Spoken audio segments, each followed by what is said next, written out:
Բարև ձեզ հետ Էման է, հրավիրում եմ լսել իմ ալիքի կյանքից վերցվածի նոր հեղինակային պատմությունը։ Ինչ կասեք, ողջույն, Անի։ Լիլիթը խիստ վերևից ներքև նայեց դրան մոտ կանգնած զույգին, ովքեր մի փոքր շփոթված էին։ Կինը ուղեց իր կատարյալ սանրվածքը և պատկերավոր կերպով մեկ ձեռքը դրեց մյուսի վրա, և նրա ձեռքին փայլում էր ինչ-որ անսովոր ծանոթ ապարանջան։ Անցիր, մի վախեցիր։ Արամը ավելի լայն բացեց ծնողների բնակարանի դուռը և թեթևակի հրեց Անիին առաջ։ Մի ամաչիր, այստեղ բոլորը մերն են։ Բարև ձեզ, հանգիստ ասաց Անին և իջեցրեց հայացքը։ Որքան անհարմար էր նա, մանկատանը մեծացած աղջիկը, նման հարստության մեջ։ Նա ավելի շատ սովոր էր բժշկական քոլեջի հանրակացարանին, որտեղ սովորում էր, և իր ոչ հարուստ ընկերների փոթրիկ բնակարաններին։ Այստեղ ամեն ինչ կարծես կինոից էր՝ փայլուն պարկետ, հյուրասենյակ կլոր սեղանով և կուրացնող բյուրեղյա ջահով։ Կաշվե բազմոց, թանկարժեք գորգ, նկարներ, ինչ-որ բարդ ծաղկամաններ։ Հայրը բերում էր արտասահմանյան գործողումներից։ Եթե նա ասեր իր մանկատան ընկերներին, թե որտեղ է ապրում իր սիրելին, նրանք կծիծաղեին նրա վրա, կամ նույնիսկ կծեծեին, ասելով, որ սուտ է ասում։ Ի վերջո, հարուստները հանդիպում են հարուստների հետ, իսկ աղքատները աղքատների, կյանքի օրենք։ Բայց Արամի հեղինակավոր իրավաբանական համալսարանի ուսանողի հանդիպումը բացառություն դարձավ։ Նա առաջին հայացքից սիրահարվեց փոքրիկ փխրուն Անիին, լավագույն ուսանողուհիներից մեկին և ապագա բուժքրոջը։ Նա մեքենայով էր գնում, տեսավ նրան կանգառում։ Նոյեմբեր, ցուրտ, քամի, ձյուն, իսկ նա կանգնած է փոքրիկ, ինչպես ճնճղուկ, և փաթաթված էր կծող վերարկուի մեջ։ Միաժամանակ նայում էր մառախուղին, կարծես վախենում էր բաց թողնել ավտոբուսը։ Ի վերջո, եթե բաց թողներ, աղետ էր, տաքսու փող չկար։ Իսկ ահանա, գեղեցիկը սպորտային ինոմարկայով կանգ առավ։ Առաջարկեց տանել, հետո հրավիրեց սուրճ խմելու, հետո հանդիպեց դասերից հետո համբուրեց։ Անին զգուշությամբ էր վերաբերվում Արամին։ Շատ էր ամաչում, երբ նա վճարում էր իր փոխարեն, և միշտ առաջարկում էր պարզապես զբոսնել այգում, այլ ոչ թե գնալ սրճարան և փող ծախսել։ Նրա ընկերուհիները ասում էին, որ նա պարզապես կխաղա իր հետ և կթողնի, բայց իրականում ամեն ինչ այդպես չէր թվում։ Նա իսկապես սիրահարվել էր, ուզում էր հոգ տանել նրա մասին, և Անին արդեն խոսում էր հարսանիքի մասին, իսկ այսօր բերել էր ծանոթանալու ծնողների հետ։ Անին լավ հասկանում էր, որ նրա ապահով ընտանիքը ուրախ չի լինի նման հարսնացույով։ Ինչ կա նրանից, ոչ տուն, ոչ գույք։ Այո, մարդը կարող է լավը լինել։ Այո, ստանում է պետքական մասնագիտություն, շատ է կարդում, լավ է սովորում և հետևաբար բավականաչափ կրթված է։ Բայց արդյոք դա կարևոր է նման մարդկանց համար։ 15 տարեկանից Արամին դաստիարակում էր խորթ մայրը, Լիլիթը։ Նա դոցենտ էր իրավաբանական համալսարանի ամբիոններից մեկում, որտեղ հիմա սովորում էր Արամը։ Հայրը ամբողջ կյանքում զբաղվում էր բիզնեսով և երկար ժամանակ մենակ էր դաստիարակում Արամիկին։ Մայրը մահացել էր, երբ տղան 5 տարեկան էր։ Եվ ահա 10 տարի անց նրանց տուն եկավ նոր կինը, Լիլիթը, խնամված, իշխանական, բայց խելացի և բավականաչափ ազնիվ։ Նա անկեղծորեն էր վերաբերվում երեխային և անկեղծորեն անհանգստանում էր նրա ապագայի համար։ Երբեմն թվում էր նույնիսկ ավելի, քան հայրը։ Ես սեփական երեխաներ չունեմ, ուստի դու ինձ համար Արամ իմ երեխան ես։ Ես ուզում եմ, որ դու երջանիկ լինես, չիմանաս աղքատ կյանք։ Մի անգամ սուրճ խմելիս նա խոսեց. Որտեղ ես գտել այդ Անիին։ Իսկապես ձեր կուրսում լավ աղջիկներ չկան։ Այնտեղ բոլորը հարուստ ընտանիքներից են։ Կան, բայց դատարկ են, առանց հոգու, հիմար և ագահ։ Ինչ էլ տաս, ամեն ինչ քիչ է։ Իսկ իմ Անիկը գիտես ինչպիսին է։ Ուրախանում է ցանկացած աննշան բանից։ Ինչպես երեխա ցատկում և շնորհակալություն է հայտնում։ Ես ուզում եմ ամեն ինչ անել նրա համար։ Ամբողջ աշխարհը նրա ոտքերի տակ գցել։ Գուցե սուտ է ասում, խաղում է։ Տեսնում է, թե ինչպիսին ես դու։ Գիտի, որ հայրդ բիզնեսմեն էր, մեքենան ինչպիսին է։ Ովքեր են նրա ծնողները։ Հանկարծ ալկոհոլիկներ կամ ավելի վատ։ Չես վախենում նրա հետ գործ ունենալ։ Նա չգիտի, թե ովքեր են իր ծնողները։ Ընդհանրապես մինչև 10 տարեկանը չի հիշում իրեն, և նույնիսկ չգիտի, թե ինչու է հայտնվել մանկատանը, և ինչ ընտանիքից է եղել։ Ինչ որ կերպ ոստիկանություն, խնամակալություն, նրանք փաստաթղթեր ունեն։ Պարզապես նրան գտել են անտառում և բերել մանկատուն։ Այդ ժամանակներում անտեր երեխաներով ոչ ոք հատուկ չէր զբաղվում, ուստի ծնողները չէին փնտրում։ Նա լավ չգիտի ոչինչ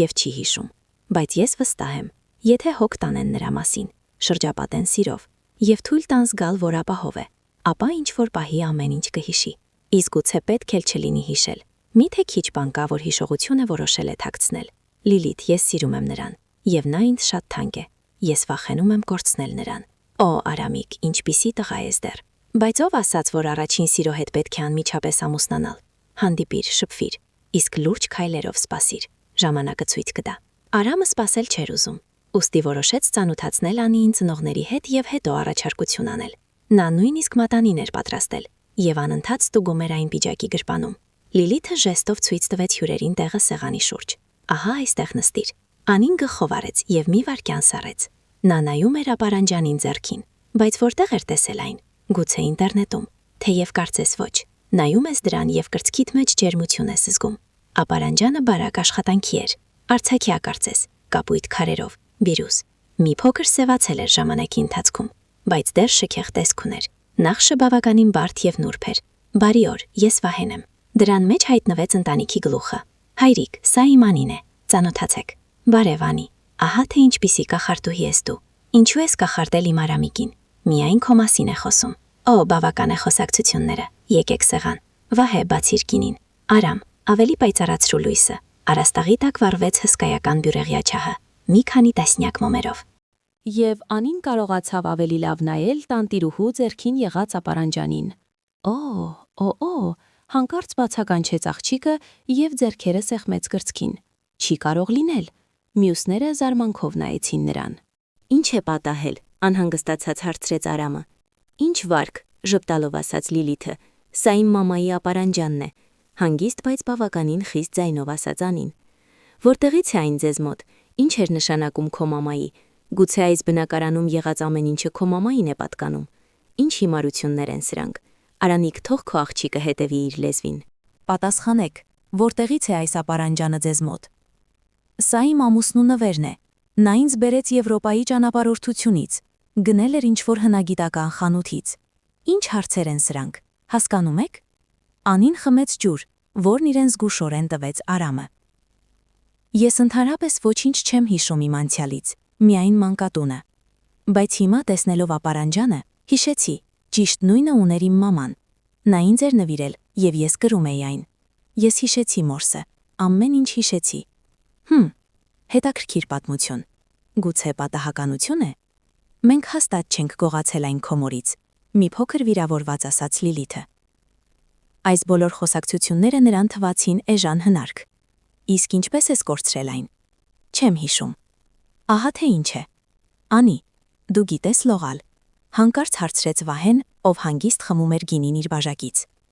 Ոչ, չգիտեմ։ Ես շատ եմ վախենում ջրից։ Հենց տեսնում եմ որևէ ջրային ավազան կամ գետ, վատ եմ դառնում։ Վահե, ինչ հարցեր են սրանք։ Չէի ուզում ասել, բայց գաղտնիքը դառնում է ակնհայտ։ Թեև թաքցնելու առանձնապես բան չկա։ Լիլիթը զարմացած նայեց նրան։ Ես այն քեզ Եվրոպայից չեմ բերել։ Այն ժամանակ մենք տղաների հետ որոշեցինք մի քանի օր գնալ ձկնորսության։ Բոլոր այն իրերը, որ դու ինձ պատրաստել էիր պաշտոնական հանդիպումների համար, թողեցի հյուրանոցում։ Վերցրինք նավակներ, ամբողջ սարքավորումը, գնացինք ձուկ որսալու։ Դու արգելում էիր ինձ նման ճանապարհորդություններ, ահա թե ինչու չասացի։ Խփեցինք վրաններ, գիշերեցինք, խմեցինք։ Դե ինքն ես հասկանում։ Առավոտյան արթնացանք սարսափելի ճչից։ Անի, որտեղ ես։ Եվ ափի երկայնքով վազում էր կինը։ Անին լայն բացած աչքերով նայում էր նրան։ Իմ մաման, երևի այդպես է ստացվում։ Իսկ ափին նստած էր ինչ-որ տղա, ամբողջը դողում էր։ Կողքին բժիշկներ, փրկարարներ, ոստիկանություն։ Մենք դուրս եկանք, հարցրինք ինչ է պատահել։ Ասացին տղան ջուրն է մտել, բայց ընդհանրապես չգիտեր լողալ, եւ սկսել էր խեղդվել։ Եվ ահա նրա հարևանուհին Անին ցատկել է ջուրը եւ հրել է նրան դեպի ափ։ Նա հասել է ափ, ինչ-որ ճյուղի է կառչել եւ դուրս եկել, իսկ նա չի կարողացել, խեղդվել է։ Մայրը երկար վազում էր ափով, գոռում, գրկում էր նրա իրերը, լաց էր լինում։ Հետո բժիշկները տարան նրան, իսկ մենք եւս մի քանի օր մնացինք այնտեղ։ Տեղի ձկնորսները ասացին, որ աղջկան չեն գտել։ Խեղդվել է նշանակում է։ Ես երեկոյան նստած էի ափին եւ ցեխի մեջ նկատեցի այդ ապարանջանը, ոտնակողված։ Մտածեցի, որ աղջկանն է, բայց որտեղ փնտրել մորը չգիտեի։ Շուրջը մի քանի գյուղեր կան։ Որտեղ է այդ կինը, ով գիտե։ Ընդհանրապես, թողեցի ինձ մոտ։ Իսկ դու Լիլիթ, գտար այն, երբ իմ իրերը քանդում էիր։ Դու իմ մոտ խանդոտ ես։ Ահա թե ինչու ոչինչ չասացի։ Ասացի Գերմանիայի հնագիտական խանութից եմ գնել։ Իրոք ապարանջանը հրաշալի է։ Ես որքան կրել եմ այն, միշտ բախտ է բերել ինձ։ Բայց ի վերջո դա քոնն է Անի, վերցրու։ Միայն չեմ հասկանում, թե ինչպես քեզ չգտան եւ ինչու հայտնվեցիր մանկատանը։ Երկար լռությունից հետո աղջիկը խուլ ձայնով պատասխանեց. Ես հիշեցի այդ օրը։ Դա Դավիթն էր, հարևանի տղան, 1 տարով փոքր էր ինձանից։ Մենք եկել էինք գետ։ Ես խոստացել էի սովորեցնել նրան լողալ։ Հանեցի հագուստս, հանեցի ապարանջանը։ Մտածեցի մակերեսում է սովորելու, բայց նա գնաց խորքը, այնտեղ ջրհորդաններ կան։ Ես նախկինում լողում էի այնտեղ եւ լավ գիտեի ջուրը։ Ասում էի նրան՝ վերադարձիր, բայց նա սկսեց խաղալ, ընդհանրապես խաղաց, սկսեց խեղդվել։ Ես վախեցա, ցատկեցի, չեմ հիշում ինչպես, բայց կարողացա հրել նրան։ Ինքս սկսեցի խեղդվել, ուժ չմնաց, հետո սևություն։ Գուցե գետը տարավ ինձ եւ ոչ ոք տեղապ դուրս նետեց։ Տեղացիները գտան ինձ անգիտակից վիճակում։ Ոչ ոք չգիտեր, թե ով եմ, որտեղից եմ։ Գիտեի միայն, որ Անի եմ, բայց ինչու մամաս չփնտրեց ինձ։ Ինչու ոստիկանությունը չվերադարձրեց նրան։ Հետո սկսվեց մանկատունը, բայց այնտեղ ոչինչ հետաքրքիր չէր։ Եվ այդ ժամանակվանից ես սարսափելի վախենում եմ լողալուց, եւ գրեթե ոչինչ չեմ հիշում մինչև այդ դեպքը։ Տարօրինակ է, որ հենց ձեզ է հայտնվել այդ ապարանջանը։ Անի, դու հիշում ես որտեղից է այդ ապարանջանը։ Մորթ հիշում ես։ Աղջիկը մտածեց։ Նրա այտերով դանդաղորեն հոսում էին արցունքները։ Արամը բռնել էր նրա ձեռքը եւ լուր էր։ Հիշում եմ Եղիսաբեթ, նա նկարչուհի էր, անհավանական նկարներ էր գրում, բնանկարներ, նատուրմորտներ։ Իմ մաման հին ազնվական տոհմից էր, շատ հարուստ, բայց հեղափոխությունից հետո ոչինչ չմնաց նրանց մոտ, միայն այս հին ապարանջանը։ Նա փոխանցվում էր սերնդեսերունդ եւ պատրաստված էր դեռ հին ժամանակներում, մեկ խանությունում։ Ահա թե ինչ եմ հիշում։ Եվ նա թույլ էր տալիս փոքրիկ աղջկան կրել այն գետի մոտ։ Ահա թե ինչ ասաց Լիլիթը զարվածած։ Այո, նա ինձ ոչինչ չէր խնայում։ Մենակ էր մեծացնում ինձ, հայրս չկար, գնաց կորավ, եւ նա ինձ տալիս էր ամեն ինչ կարող էր։ Հիմա հենց հիշում եմ։ Գեղեցիկ զգեստ ասում է՝ հագիր, նոր կոշիկները խնայիր, պարզապես հագիր եւ գրիր։ Եվ ապարանջանը վերցրու, բայց գրիր զգուշորեն։ Մաման հավատում էր, որ այն պաշտպանում է կանանց։ Երկար գրել էր այն, հետո տվեց ինձ։ Գուցե եթե չհանեի, չէի կորցնի։ Անհավանական է, որ այսքան տարիների ընթացքում ոչինչ չես հիշել, իսկ մեկ իրն այդքան հիշողություններ է վերադարձրել, ասաց հուզված Արամը։ Հիմա հասկացա, որ այս բոլոր տարիները մաման մտածում էր, որ ես մերել եմ, լաց եղավ Անին։ Եվ ես չգիտեմ, արդյոք նա կարողացել է գոյատևեց այս ամենից հետո, թե ոչ։ Վահե, մենք պետք է գտնենք նրան։ Հիշում ես գյուղի անունը, ճանապարհը դեպի այնտեղ։ Լիլիթը դեռ զայրացած էր ամուսնու վրա այն ձգնորսության համար, որին նա գաղտագողի գնացել էր։ Բայց աղջիկան օգնելու ցանկությունը ավելի ուժեղ էր։ Այո, եկեք վաղը գնանք։ Արամը պատրաստ էր հենց հիմա գնալ, բայց արդեն ուշ էր։ Անի, ինչ է ստացվում։ Դու իմ մոտ ազնվական տոհմից ես։ Հավանաբար, միայն ազնվականուհու մոտ ոչ մի հարստություն չկա, ժպտաց նա։ Գյուղը կոչվում է Սարալանջ, հիշեցի, հենց այնտեղ վաղը կգնանք։ Ես կչեղարկեմ իմ հանդիպումները։ Վահեն առանց երկար համոզելու առաջարկեց գնալ։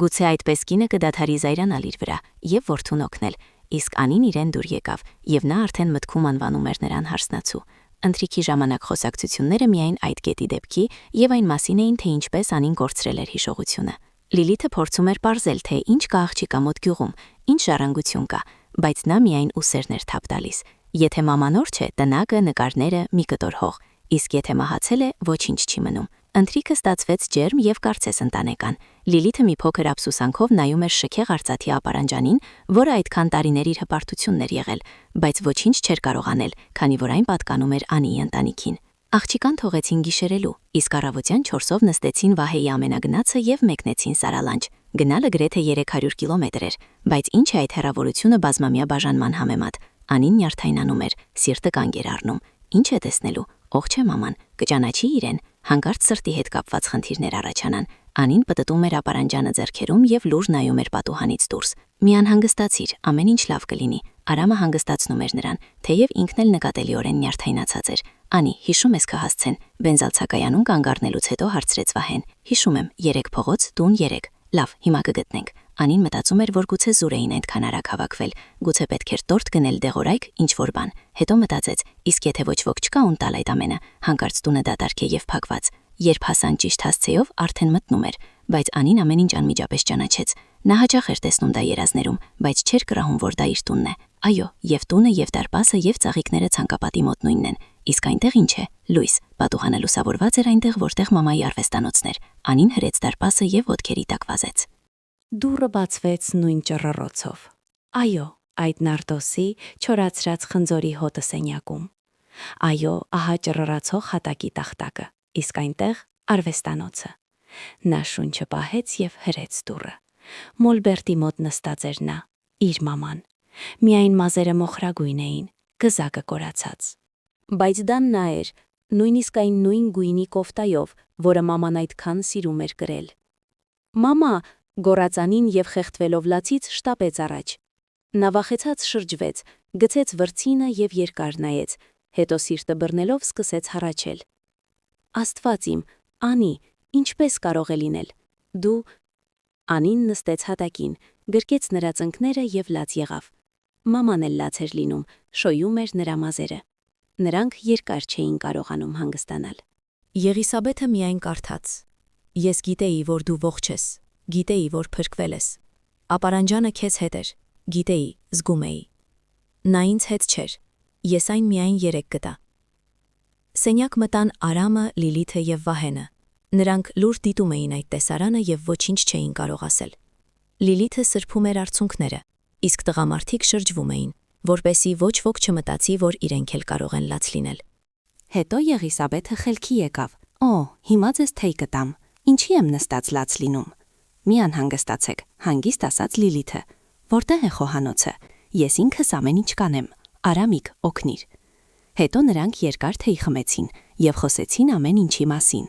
Այն մասին, թե ինչպես է ապրել Անին, Լիլիթի մասին, թե ինչպես են ծանոթացել Անին եւ Արամը, ապարանջանի, գետի եւ ապագայի մասին։ Նրանք ինչպես իսկական ընտանիք էին։ Ծիծաղում էին, վիճում, լաց լինում եւ բացարձակ երջանիկ էին։ Ես գիտեի, որ դու փրկվել ես, դուստր, դիակդ չգտան։ Ես ոստիկանություն էի գնում, մանկատներ, բայց ոչ ոք չէր կարող օգնել։ Բյուրոկրատիա, հետաձգումներ։ Ամեն օր մտածում էի քո մասին։ Գիտեի, որ մի օր կգաս, եւ այդ պատճառով փող էի խնայում։ Ուզում էի օգնել քեզ։ Նկարներ էի վաճառում, դասեր էի տալիս նկարչության։ Ընդհանրապես մի քիչ հավաքել եմ։ Կտամ ձեզ, Արանի հետ։ Երբ է ձեր հարսանիքը։ Ախ, մամ, մենք միայն հանդիպում ենք, դեռ հարսանիքի մասին չենք խոսել։ Շփոթվեց Անին։ Իսկ ես կարծում եմ ժամանակն է, ժպտաց Արամը եւ հանեց մատանու տուփը։ Ուզում էի երեք, բայց այստեղ ամեն ինչ այդպես խառնվեց։ Անի, ամուսնանաս ինձ հետ։ Իհարկե, ասաց նա, իջեցրեց աչքերը եւ գրկեց նրան։ Դե հրաշալի է, միայն ասաց Վահեն։ Իսկ կանայք սրբում էին աչքերը թաշկինակներով եւ ժպտում էին։ Այդ ամենից հետո սկսվեց նրանց ընտանիքի նոր էջը։ Արամը եւ Անին ամուսնացան։ Անին մամային տարավ քաղաք, վաճառեցին տունը, նկարները եւ կարողացան գնել նրան հարմարավետ երկսենյականի, որտեղ նա հանգիստ աշխատում էր, եւ այնտեղ ծանոթացավ հարևանի հետ, այրի տղամարդու, ով շատ գեղեցիկ էր խնամում եւ չէր թողնում նման շքեղ կնոջը մենակ ծանր կտավներ տանել։ Լիլիթը եւ Վահեն շատ էին աջակցում երեխաներին եւ լավ էին շփվում Եղիսաբեթի հետ, եւ նա գրավեց նրա սիրտը։ Իսկ նրանք հաճախ երկուսով էին գնում ձկնորսության։ Լիլիթին դա հատուկ հաճույք չէր պատճառում, բայց ամուսնուն մենակ թողնել չէր ուզում։ Իսկ ով գիտե քեզ, այն անգամ ապարանջան գտավ, իսկ այս անգամ գուցե ինչ-որ ջրահարս։ Ոչ,